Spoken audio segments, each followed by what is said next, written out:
deep enough into the plate. They tubularize the plate too far. That can lead to meatal stenosis. No barrier layer was put in.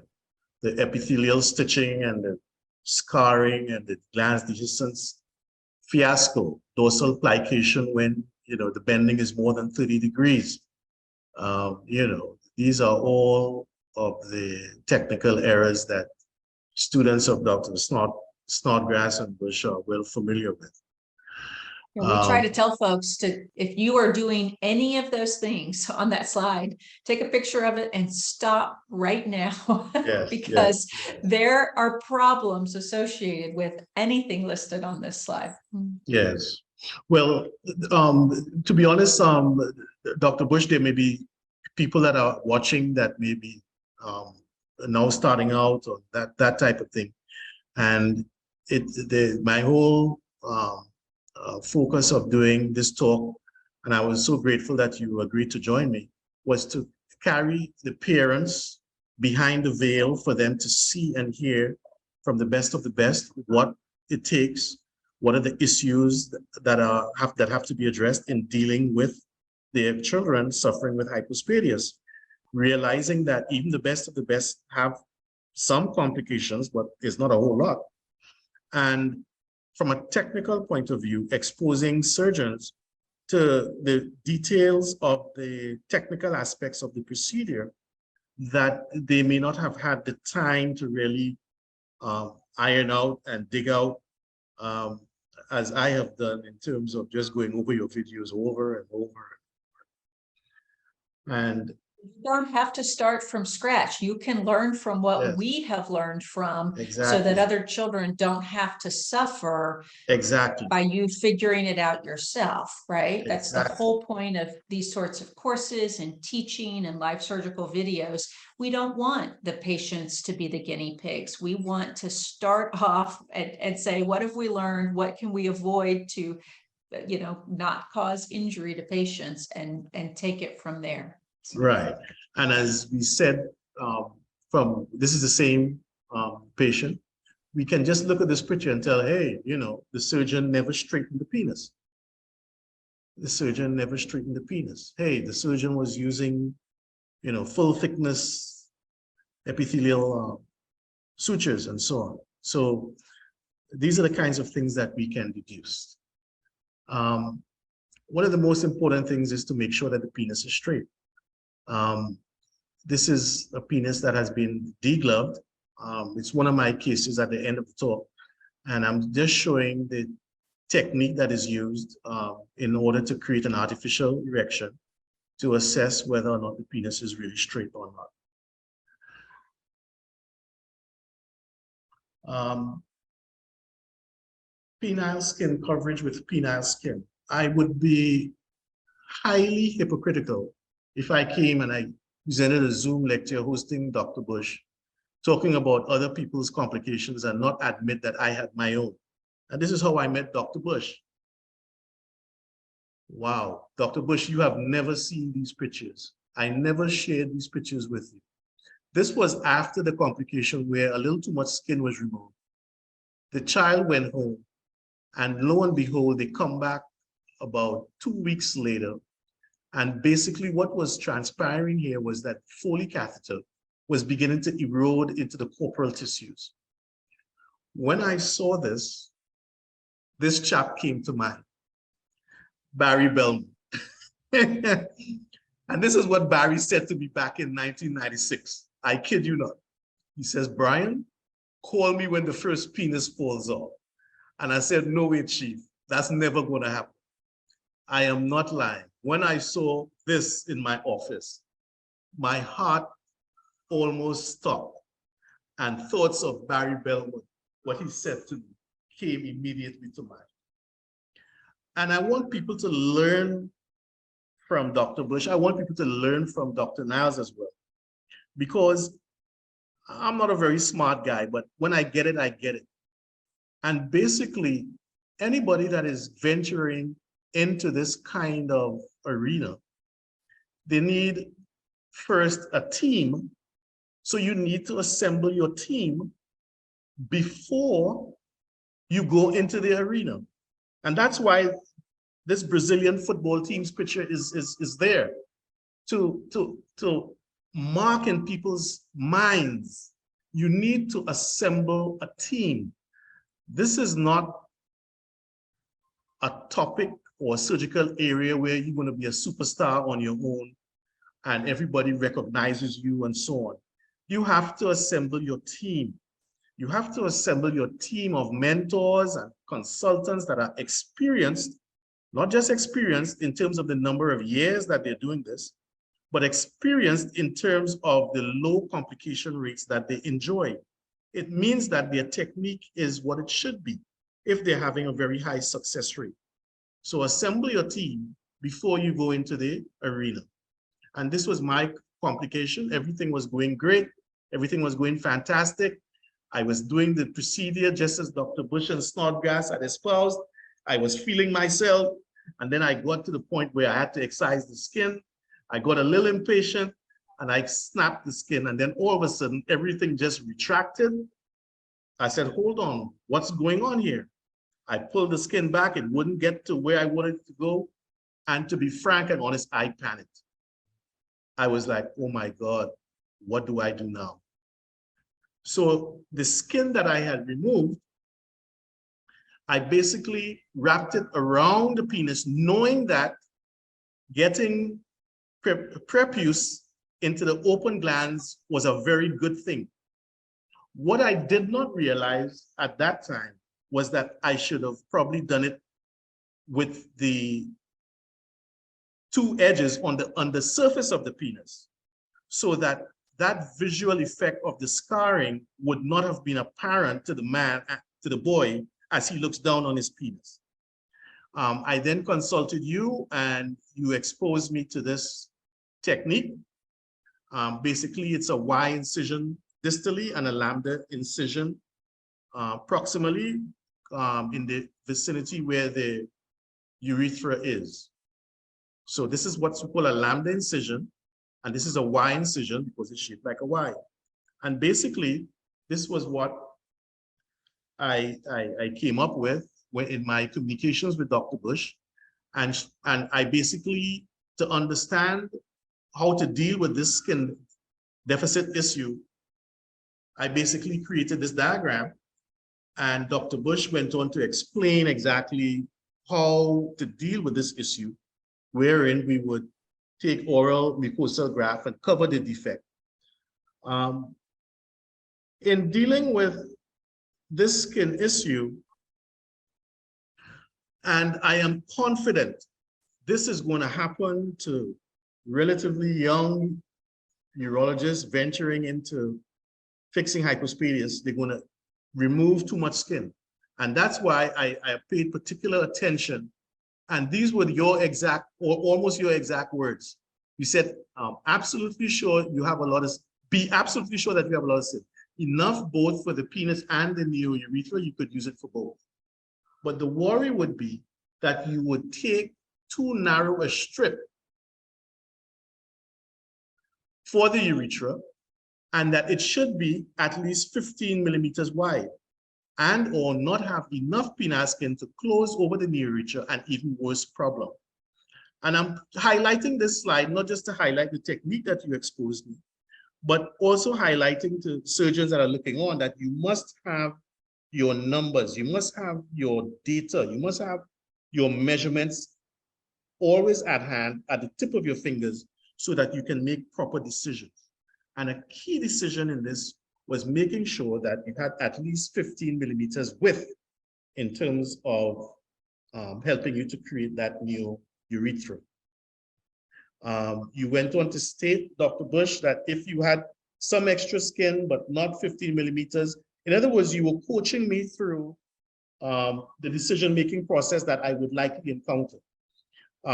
You could do like Rafael. Rafael is Rafael Gonzalez in Miami, a well-known pediatric urologist. And he basically placed an inlay graft of oral mucosa, as you said, leaving 6 to 8 millimeters or so strip of prepuce, which you split down the middle, leaving around 3 to 4 millimeters of prepuce on either side to roll in the urethra. and you perform a tip incision.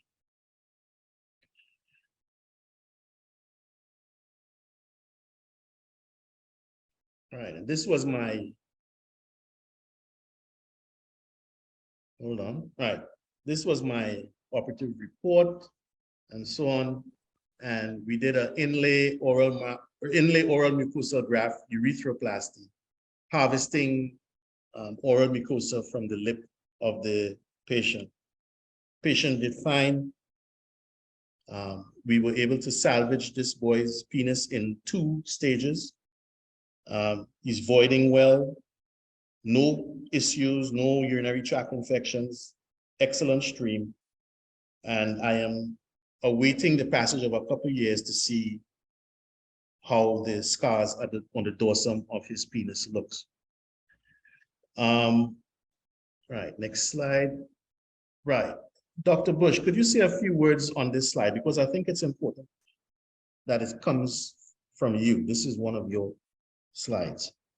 Yes, I think that it's important to know that all of us have hypospadias, as you've said, and that's something that we I mean, all of us who do hypospadias have complications, and it's certainly something that we tell our patients. There's no surgeon that should promise 100% success, because you know, we work very hard to achieve that, but we haven't been able to, because there are differences in how patients heal their wounds and nutritional status and, you know, how much skin there is or isn't. But at the end of the day, even when we have a complication and we do the exact same techniques day in, day out, we know our numbers, we measure everything imaginable. Our database has thousands and thousands and thousands of entries on things. But anytime we see a patient who is healed with a complication, the very first thing we ask ourselves is there a mistake that we made? Did we make a technical error? Did we do something that we shouldn't have done, or not do something that we should have done? And that really is how we improve results. You don't really learn from the patients who heal well. You learn from the patients who have a complication. And I think that's the point, and why our patients come to us is they don't expect us to have perfect results, but they know that if something doesn't go right, that's going to get in our database. And if there's something differently that we can do to help prevent that same complication in the next boy, or the boy after that, or the boy after that, we're going to work hard to do that. And so it was really interesting. I had this exact conversation with my circulating nurse and my scrub tech the other day when we were putting on a bandage, and I didn't like the way the bandage had set on the patient's penis, and we took it off and we started all over again. And I said, you know, you would think that it might be paralyzing to think that anything that doesn't heal right is your own fault as a surgeon, but it's actually really liberating to think that every single step, from how you do the sutures, what suture you're placing, to how you put the bandage on a patient, could maybe result in something not healing like it is ideal. And then it makes you want to do better. And I think that that's kind of the whole point of surgery. It's not to say, well, I learned from a wonderful mentor and that's the way it's just going to be, and that's how I'm going to do things. There are so many surgeons that do that, but we would never move into a house that had been built 50 years ago and decide that we weren't going to make any upgrades to the house. You know, if you have a door that needs replacing, or a window that needs replacing for something that's better quality, why wouldn't we do that? So I think it's very important that we learn our surgical techniques from our mentors and take the things that are useful and good from that. But if something's not going right, don't feel like you have to keep doing things that you learn just because you learned them from somebody that is an important person in your life. Do something that makes a better result, that has been proven to have a better result. And if your results get better, then congratulate yourself, because that's what you're supposed to do as a surgeon. You don't have to reinvent the wheel. You don't have to make the same mistakes and then figure it out yourself. Go to the experts who publish, who, you know, talk about this on a regular basis, and figure out what you could do differently the next time to avoid that same mistake. That's what we do. Right, and in that same theme, you, as you just mentioned, your mentors may have taught you technical errors during your training, or you misunderstood what they were trying to teach. And basically, from listening to you online, you basically have a situation where people are highly trained at their respective medical centers, and they do things a certain way. And they basically graduate trying to defend what they were taught, regardless of the true outcomes that they were achieving. And one needs to be very humble and have an open mind in terms of realizing what is working and what is not working. This was an important slide that you and Dr. Bush talked about. I mean, you and Dr. Snodgrass talked about. And basically, for those who are watching, is basically making a case that for you to get to that very high level of performance alluded to by Dr. Bush, you basically have to accumulate somewhere between 250 to 300 cases, which would take more or less a whole career in doing hypospadias surgery. And Dr. Bush, went on to explain, what are the contributing factors, and they cited this piece of data where the anatomy tends to be variable. The number of children born with hypospadias is a small number. So when you look at the average number of repairs being done by the average pediatric urologist out there, it's not a high volume thing. So you have a very rare disease that is being done in small quantities. And all of these things can contribute to a high complication rate. As she said, we want to have our performance standards so that we're getting, especially with distal hypospadias, more than 90% success rate in terms of what we offer to the public.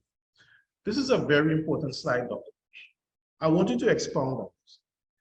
The whole concept of a zero learning curve, because there are those who may or may not be listening or watching and so on, that would cite the number of cases that they have done as a, how to put it, as a necessary graduating scale with which to be allowed to do hypospadia surgery. Yet, you, as one of the foremost experts in this disease process worldwide, you and Dr. Snodgrass have espoused a zero learning curve. Dr. Bush, I want you to explain for our audience, what do you mean by a zero learning curve? I think you showed a few studies that showed that there was a learning curve in distal hypospadias, that their complication rates, got worse and worse until they finally got better. It was a different number of cases depending on which study that you showed, but this was the exact opposite of my own personal experience. And so I think that, our publication shows that you can do distal hypospadias without a learning curve that's involved. So how did that come about? Well, I actually trained in Chicago and then moved to Dallas to do my fellowship, where I learned hypospadias repair from Dr. Snodgrass. I will tell you that as a fellow, he never, ever let us do an entire distal hypospadias repair. We would do bits and pieces of each hypospadias repair, but he made it very clear that those were his patients and they were not there for us as trainees to practice on.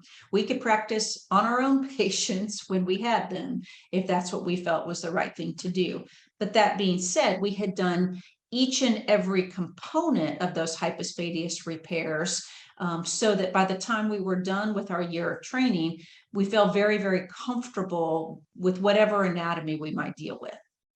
So now fast forward ahead a year or two, when I'm in practice and I'm a young faculty, and I have now residents and fellows that I'm training, and I have to decide as a faculty member, how much am I going to do versus how much am I going to let my trainees do? And I thought that the approach that Dr. Snodgrass took was the correct one, that I need to be sure that I have good results before I start teaching the residents to do things that may or may not be correct. And that's where I came up with the idea of course, monitoring my own results, which Dr. Snodgrass had always told us to do, but also comparing my results exactly to his and also looking at the other fellows who graduated before and after me. So I contacted the fellows that had graduated in the years right ahead of me and in the years behind me. And we all agreed that for the same 2-year period of time, we would keep up with our distal hypospadias results and compare those to Dr. Snodgrass's during that same period of time. And what we found is that statistically, we had the same results, meaning that our complication rate for distal hypospadias was, our success rate was 90% with a complication rate that was 10% or better. So for me, I had a 3% complication rate. Those numbers were acceptable. We didn't need hundreds of cases to get into that acceptable range, which we feel like is a success rate of 90% or greater for distal hypospadias, because we had learned how to do it correctly. I think for those other surgeons and their reports, there almost certainly was a technical error that they were making that somehow they either overcame on their own, or they saw us teach a course, or they watched somebody else and they learned how to do it better. And so all these kids that had surgery with a higher complication rate that maybe they could have avoided by just learning how to do it the right way the first time. So for distal hypospadias, I think that there's no reason why folks shouldn't be getting success rates in that 90% or greater. And if your success rates are lower than that, then figure out, watch surgical videos. Look, I mean, the best sports players in the world, watch videos of what they're doing and watch videos of better teams, and they get better. And that we can do the same thing with the surgical coaching sort of process. And so I think that that's a really important concept. I don't think that a zero learning curve is very feasible for redo surgeries or for proximal surgeries. I think you really do have to concentrate these much more rare cases into the hands of fewer folks and have a surgical team where you have, 2 experienced surgeons or 1 very experienced and 1 less experienced surgeon to kind of continue that process on, because once patients have failed a surgery, they're at so much higher risk for having things continue to not go right. And you want to take away every difficulty that you can in those patients. And the same thing with the most severe forms of hypospadias. It's all much more difficult. There's even less margin for error. So those, I think you will see a higher learning curve until we just decide as a society and as a group that the professional thing to do is to say that these rare cases where they failed prior surgery or where they have the most severe forms should be done in the hands of a more concentrated few that really do a higher volume. Because for complex surgery, every study that's looked at shows that high volume places for complex surgeries get better results. And I think that's going to be true for more severe forms of hypospadias. All right. Well, Dr. Bushwell, you know that there's a character looming in this lecture that that is going to come and poke you in the side. Did she just say zero learning curve? All right. How do we achieve that, Dr. Bush? As you just said, using the best technique, doing the steps in the best way, and monitoring our own results. So get understanding. If you fail to plan, plan to fail. Collaborate. Use a team approach. Seek mentors with documented low complication rates. You have to do extensive preoperative planning with parents or the guardian. Discuss the number of stages possibly involved. The anatomy, as you've said over and over, Dr. Bush, dictates the number of stages. You got to use your marking pen to define your boundaries. A simple thing such as a marking pen, it demonstrates, it forces you to think before you cut. It makes you think exactly where are you going to begin the operation, how are you going to begin it, so on and so on.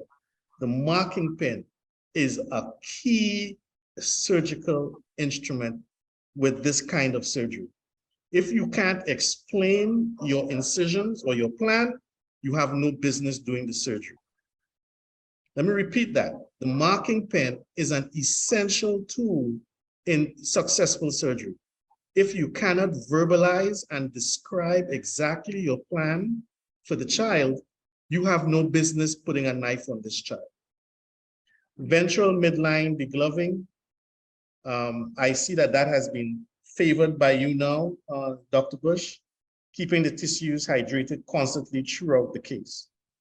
How did you come to the realization that the ventral midline approach was superior to the routine dorsal, whole shaft type degloving?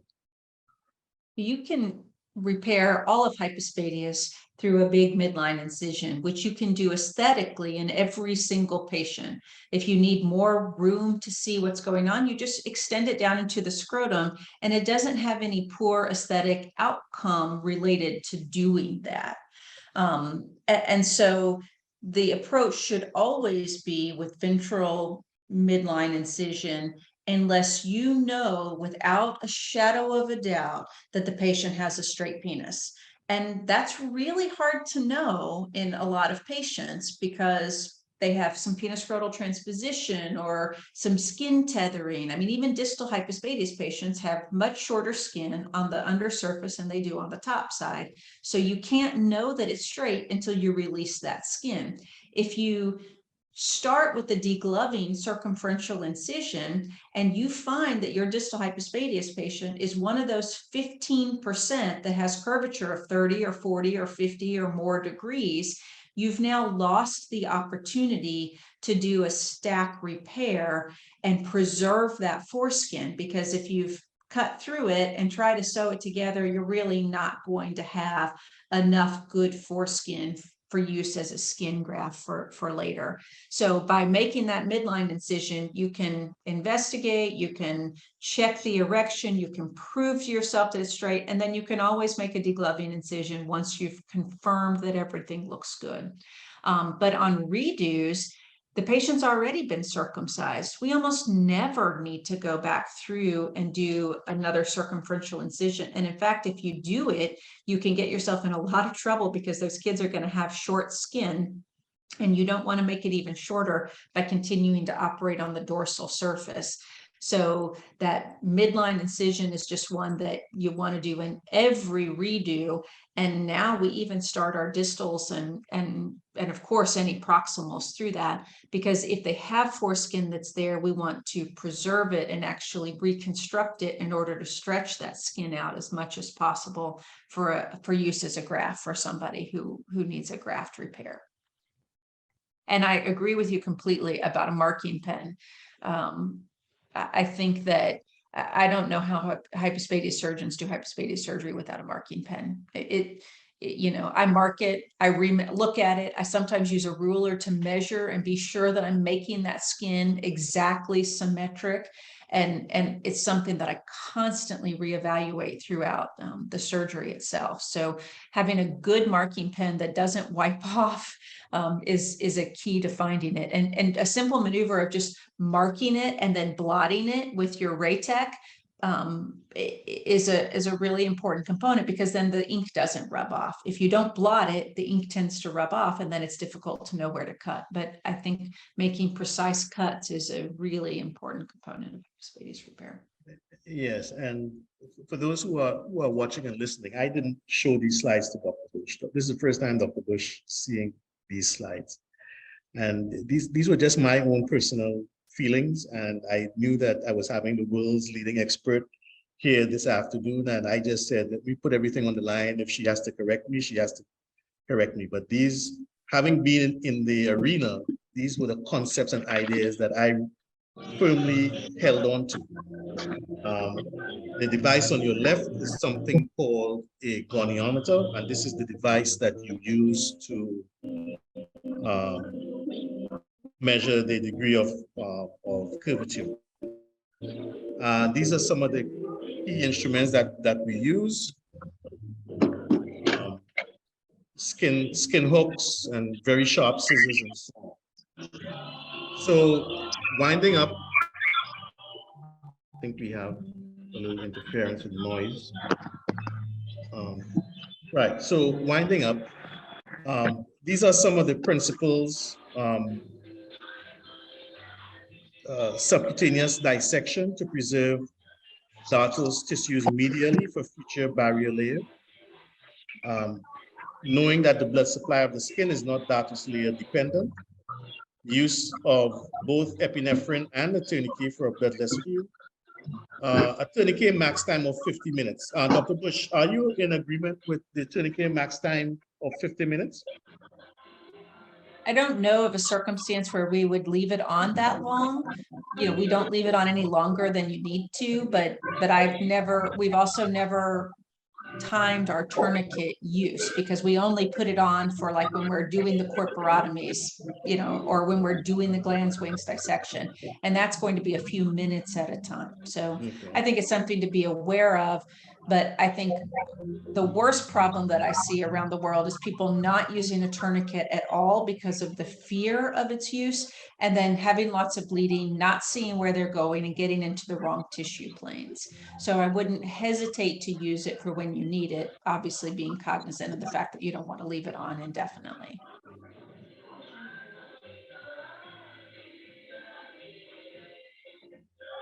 Right, and some more principles. You look for tension scar tissues as you dissect and release sharply. You hydrate the tissues constantly. You're constantly reassessing the anatomy that you're being presented with to adjust your surgical procedure. Perform artificial erection tests with and without a tourniquet.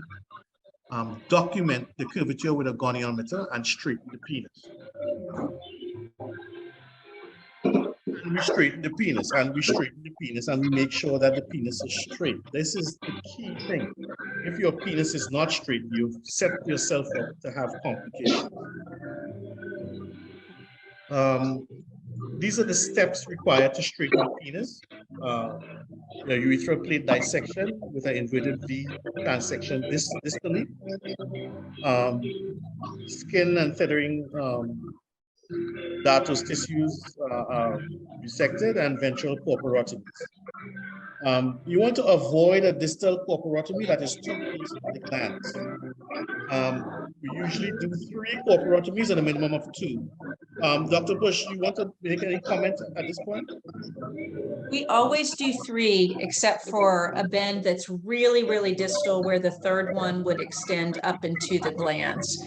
You know, you're at much higher risk of under-correcting curvature than you are over-correcting curvature.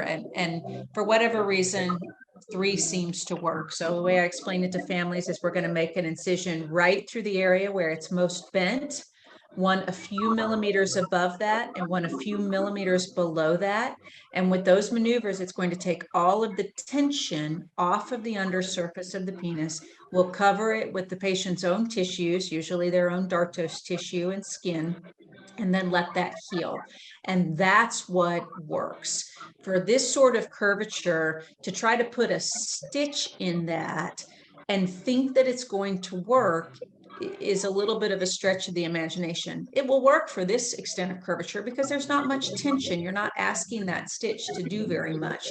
But once you get to about 30 degrees, and 30 degrees is not that much. If you actually start using a goniometer, then you'll find that what you thought was 30 degrees is actually probably 40 degrees or 45 degrees. And there's actually multiple studies now coming down the pipes that are showing that. So when you think of a penis that's bent 30 degrees, if you imagine an adult erect penis, and you know, let's think of an adult with a really hard erection, think about the force that it would take to bend that penis 30 or 40 or 50 degrees. Okay, I mean, you probably couldn't even do it, or you would break things if you tried. But now imagine the opposite. Try to take a penis that's 30 or 40 or 50 degrees bent and think of the tension and the pressure that it would take to straighten that. And now imagine what suture you can use that's going to hold that for the rest of the patient's life. It's probably not going to work. And it's what we see over and over and over again. And if you have a bent penis, it's going to put tension on your urethroplasty. And that's where you get the recurrent fistulas. That's where you get the entire wound dehiscence, like you saw on your index patient in that first one that you showed me. His penis looks obviously bent, but if you see a wound dehiscence that looks like that, even if the penis doesn't look bent, you have to be thinking about it. You have to search for it at each and every reoperation, because it's the culprit over and over and over again. Right.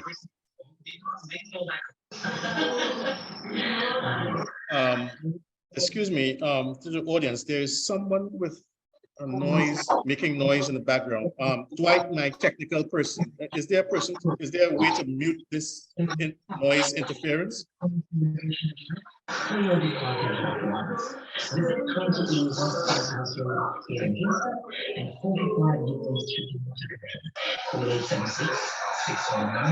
Okay, let's proceed. Could you ask Robert when to mute his Robert is on. Robert Mann, can you mute your microphone, please?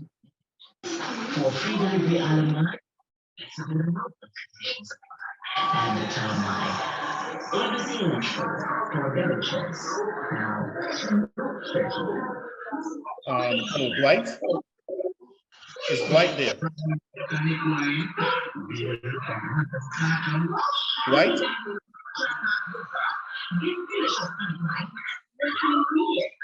Okay. All right, so let's proceed. The position of the corporotomies will help to guide the extent of the urethral dissection of the corpora. This is very technical stuff.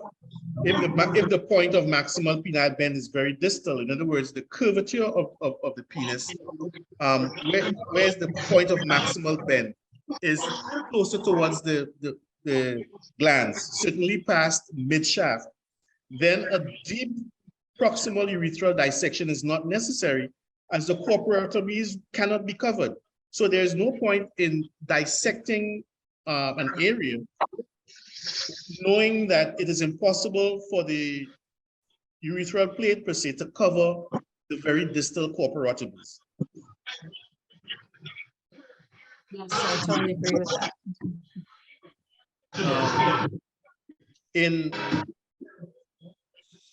Right. So this whole idea of a stack versus stag, it's quite simple. Okay, if you have a very distal bend, then there is no point in making that very proximal urethral dissection. You're going to end up having to do a stack, which is a stage and close. And you have basically then committed to the repair being a 3-stage type repair, with the first procedure being the stack, where you stage and close. Then the second procedure being where you open your glands, wings, and so on, and you place your graft. And then the third procedure is where you would tuberalize what you have obtained. Just trying to move along here. All right, so this is what we just talked about. Right. It's important, right? As I just said to you, once you commit to a stack, it becomes a 3-stage process. It's important to note that in the second stage of the operation, the dartos is removed for placement of graft tissue. And of course, in the third stage, where you're going to create your meatus, there's a meticulous avoidance of meatal stenosis using the Bush approach. Dr. Bush, could you comment on avoiding meatal stenosis with these kinds of surgeries? Yeah, I think that the first issue is to not tubularize a bent penis, because that creates that tension and can lead to a higher rate of meatal stenosis. But presuming that your penis is straight, how do you avoid it? So we use the exact same urethroplasty technique and glandsplasty technique for both distal hypospadias repairs with the tip and with our staged repairs. And basically, the most important thing is that your very first suture that you placed in your urethra should be at least 3 millimeters down from your cut edge. So basically our point of reference is kind of in the mid glans range. If you put it out further distal than that, you're risking an iatrogenic problem with meatal stenosis. In fact, the picture that you showed of complications where you showed meatal stenosis, you could actually see the divots where somebody had placed the epithelial sutures, and it looked like they'd probably placed 4 sutures in the glands instead of 3 sutures in the glands, and that most distal one was simply too far distal. They created a bad problem in that patient by tubularizing it too far distal, or by putting the gland sutures in too far distal. You'd much rather it be a little bit too large of an opening than too tight of an opening. So it's almost all, meatal stenosis is almost always a surgeon technical error.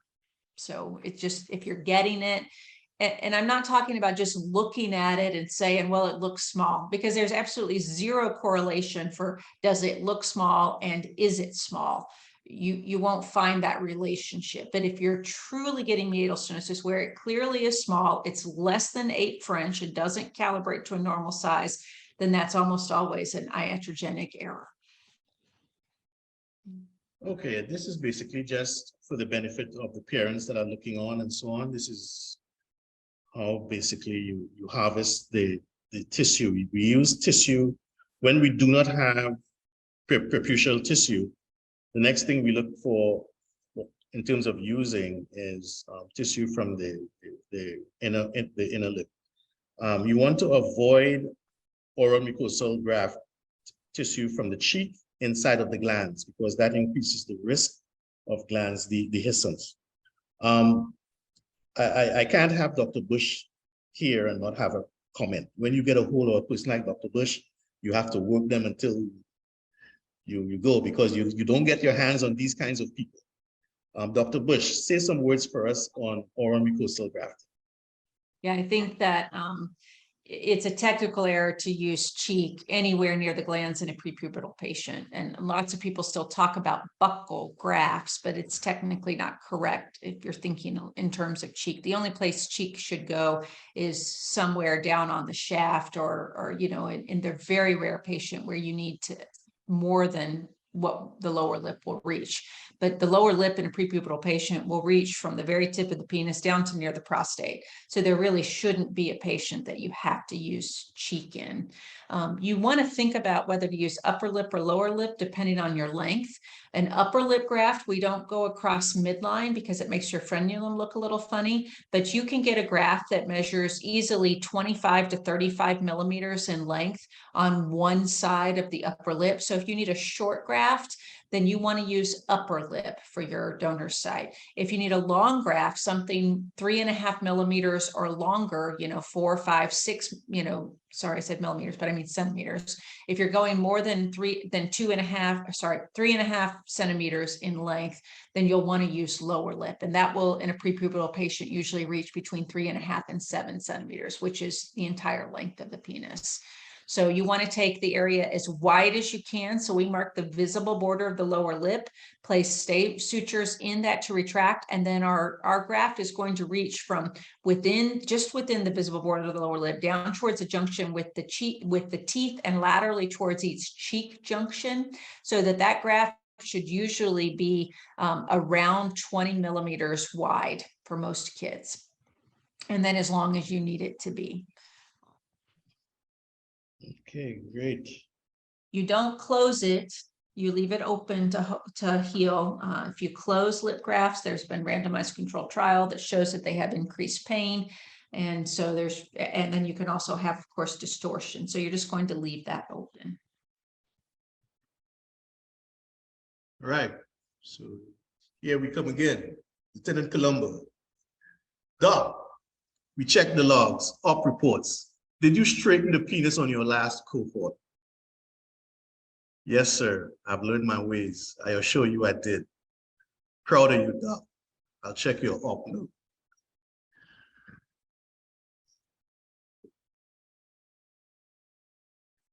Okay.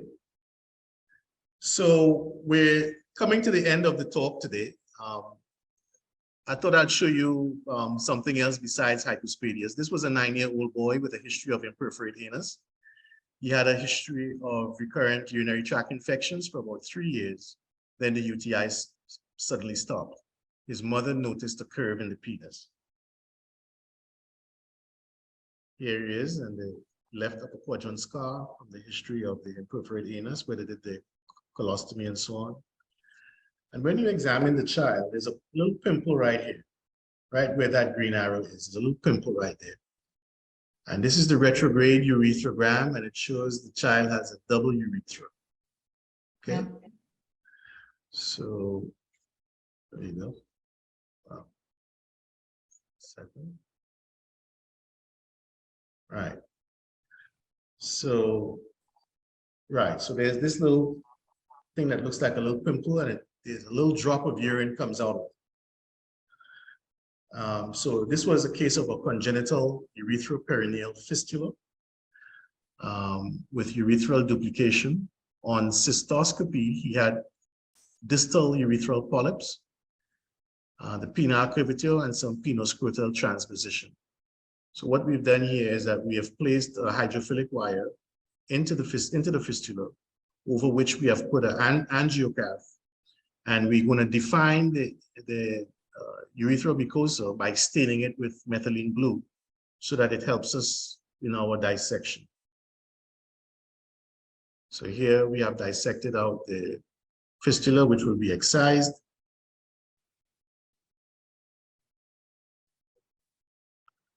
We're making sure that the penis is straight. So even though this child had a normal looking urethra, basically except for the fistula, we still want to make sure that the penis is straight.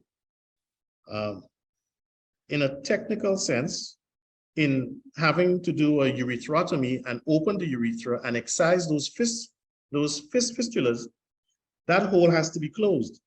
So we want to minimize the risk of any fistulas reforming. The kid was born with a small fistula, and along comes Dr. Niles and cuts into it to remove the polyps, not knowing what possible distal obstruction those polyps can cause. We had a pediatric cystoscope, but we don't have access to a pediatric resectoscope. So we had to open the urethra and physically remove those polyps. And of course, we put our barrier layer with tunica vaginalis and so on. And this is the kid, and he did great. This is immediately post-op. This is shortly post-op. This lightened area here was the area where he had a scrotal cleft, and it took a while for the skin to darken up, and it looks a lot better now. Closing remarks. Dr. Bush, we have worked you very hard this evening. We have gone on for an hour and 40 minutes, and I thank you from the bottom of my heart for sharing with us your tremendous expertise and wisdom. This is not something that you find on YouTube. This kind of comprehensive, sharing of technical data is split up. And I thank you from the bottom of my heart on behalf, not only of myself, but my colleagues who will be listening, on sharing your expertise. Dr. Bush, I want you to say a few closing words, please. Well, thank you for inviting me today. I hope that all of us have in mind that our goal for hypospadias is to make it better for the boys and men who have it. And I think I think Zoom has been a tremendous platform to help really hone in on some of the questions that people have and some of the most common problems that we see. And so for a lecture on hypospadias complications, I think you're exactly right. It's curvature, curvature, curvature until proven otherwise. And then thinking about skin and the technical components of what can happen and what we can do differently as surgeons to make that better. So I totally agree with all of that context, and I'm glad to be here to help share my advice with you guys. Okay, thank you from the bottom of my heart. Dr. Carol. I'm hoping Dr. Carol is still here. Dr. Carol? Yeah. Right. We have some closing remarks from you. Yeah, I'm still here. I just want to express my profound gratitude and appreciation to Dr. Bush.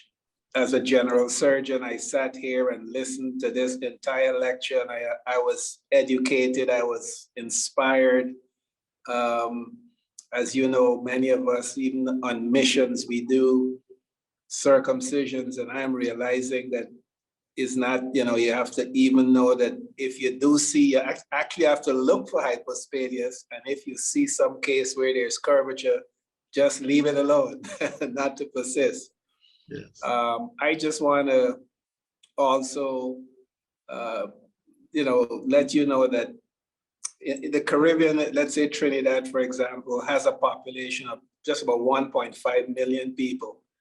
And I feel very fortunate that we have Dr. Niles with us, not just in Trinidad, but as an asset to the entire Caribbean, so that with the right techniques, and I like the zero learning curve philosophy. We have a challenge where people only want certain places to do a Whipple, and certain places would like to keep other people out.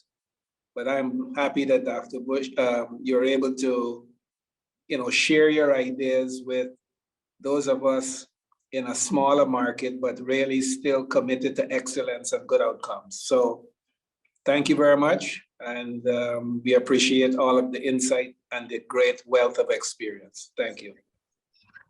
Okay, well, thank you so much. I thank everyone for attending. We had a little glitch problem with the passcode.